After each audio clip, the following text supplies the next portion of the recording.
Պարոն Փաշինյան, նորից պետք է անդրադառնամ Գագիկ Ծառուկյանի ձերբակալությանը,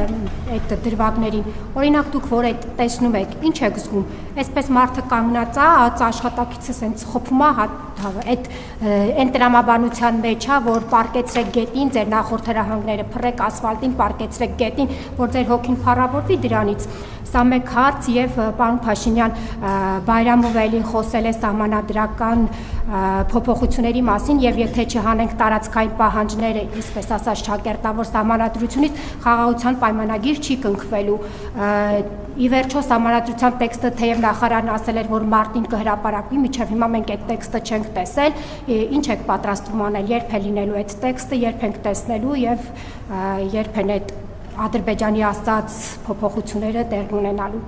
կարողանալու եք դա անեք, եթե չունեք սահմանադրական մեծամասնություն։ Ես ձեզ համար նորություն ունեմ, ես ձեր նկարագրած տեսարանները չեմ տեսել, որովհետև դրանք ինձ չեն հետաքրքրում։ Ես ձեր հարցին պատասխանեցի, ես ձեր նշած տեսարանները չեմ տեսել, ընդհանրապես գաղափար չունեմ, թե ինչի մասին եք խոսում, դրանք ինձ հետաքրքիր չեն։ Իսկ ինչ վերաբերվում է ասֆալտին փռելու եւ ոչ միայն փռելու հրահանգներին, այդ հրահանգները տրվել են շատ վաղուց եւ հարցը թե ինչու այդ հրահանգները մինչեւ հիմա չեն կատարվել։ Այսինքն հարցը տեղ է, ինչու այդ հրահանգները նախկինում չեն կատարվել։ Ինչ որ ասել եմ, ինչ որ ասել եմ, պետք է դառնա իրականություն, որովհետեւ այդ թվում են պատճառով, որ Հայաստանի ժողովուրդը քվեարկել է դրա օգտին եւ դրա օգտին է քվեարկել։ Ինչ վերաբերվում Ադրբեջանից հնչող հայտարարություններին, մենք շարունակելու ենք աշխատել խաղաղության հետագա ինստիտուցիոնալացման վրա եւ ես ասել եմ, որ նախկինում էլ ասել եմ, հիմա էլ ասում եմ, մենք արտաքին քաղաքականության ոլորտում Հայաստանի ներքին կյանքին վերաբերող հարցեր չենք քննարկում, սահմանադրության փոփոխության օրակարգը ներառված է Հայաստանի Հանրապետության կառավարող մեծամասնության նախընտրական ծրագրում եւ դա փաստ է,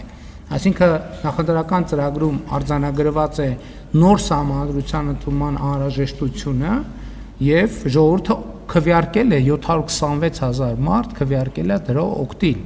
այլ բան որ խորհրդանում ուժերի հարաբերակցությունը զուտ սովորական սահմանադրության փոփոխության տրամաբանությամբ այնպիսին չէ, որ դա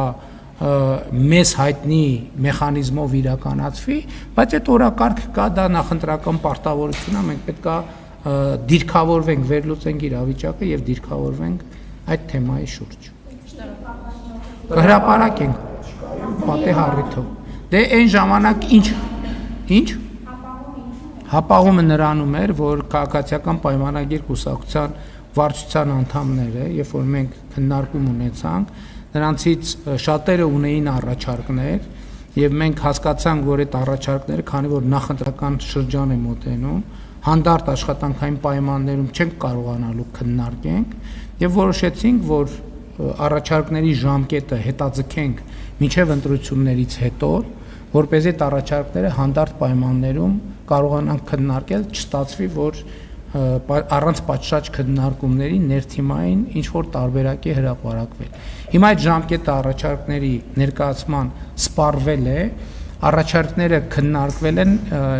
վերջին անգամ, երբ որ մենք խոսում ենք, մի առաջարկ է, եթե չեմ սխալվում, մնացել, որի շուրջ պետք է որոշում կայացնենք, որից հետո կհրապարակենք տեքստը։ Կոնկրետ ժամկետներ հիմա չեմ ասի, նկատի ունեմ, բայց մինչև տարվա վերջ կհրապարակենք։